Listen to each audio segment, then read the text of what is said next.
Have you ever sat in a doctor's office for hours despite having an appointment at a specific time? Has a hotel turned down your reservation because it's full? Or have you been bumped off a flight that you paid for?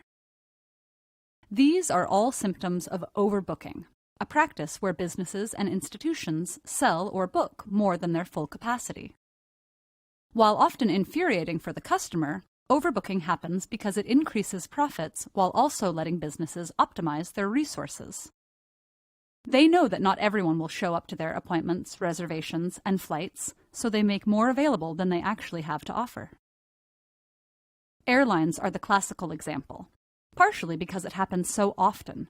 About 50,000 people get bumped off their flights each year.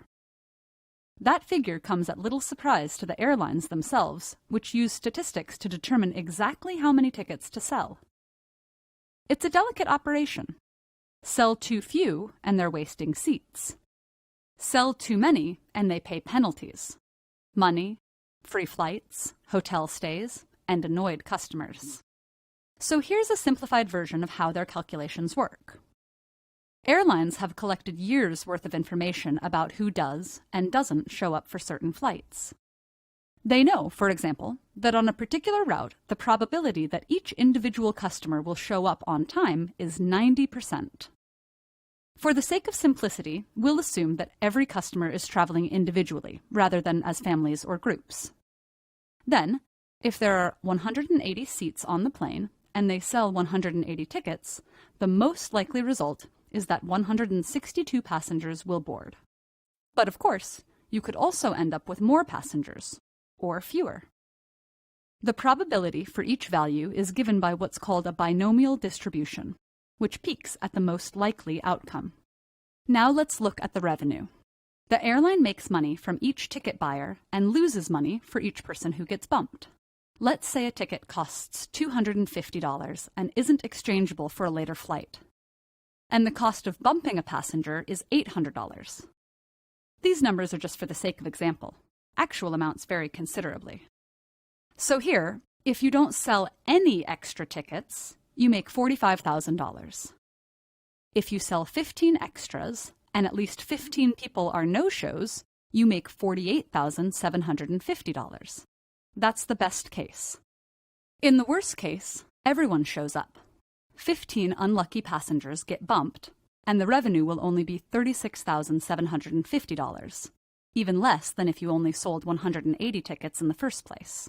But what matters isn't just how good or bad a scenario is financially, but how likely it is to happen. So, how likely is each scenario? We can find out by using the binomial distribution. In this example, the probability of exactly 195 passengers boarding is almost 0%. The probability of exactly 184 passengers boarding is 1.11%, and so on. Multiply these probabilities by the revenue for each case. Add them all up and subtract the sum from the earnings by 195 sold tickets, and you get the expected revenue for selling 195 tickets. By repeating this calculation for various numbers of extra tickets, the airline can find the one likely to yield the highest revenue. In this example, that's 198 tickets, from which the airline will probably make $48,774, almost $4,000 more than without overbooking. And that's just for one flight. Multiply that by 1 million flights per airline per year, and overbooking adds up fast. Of course, the actual calculation is much more complicated. Airlines apply many factors to create even more accurate models. But should they? Some argue that overbooking is unethical. You're charging two people for the same resource. Of course, if you're 100% sure someone won't show up, it's fine to sell their seat. But what if you're only 95% sure? 75%? Is there a number that separates being unethical from being practical?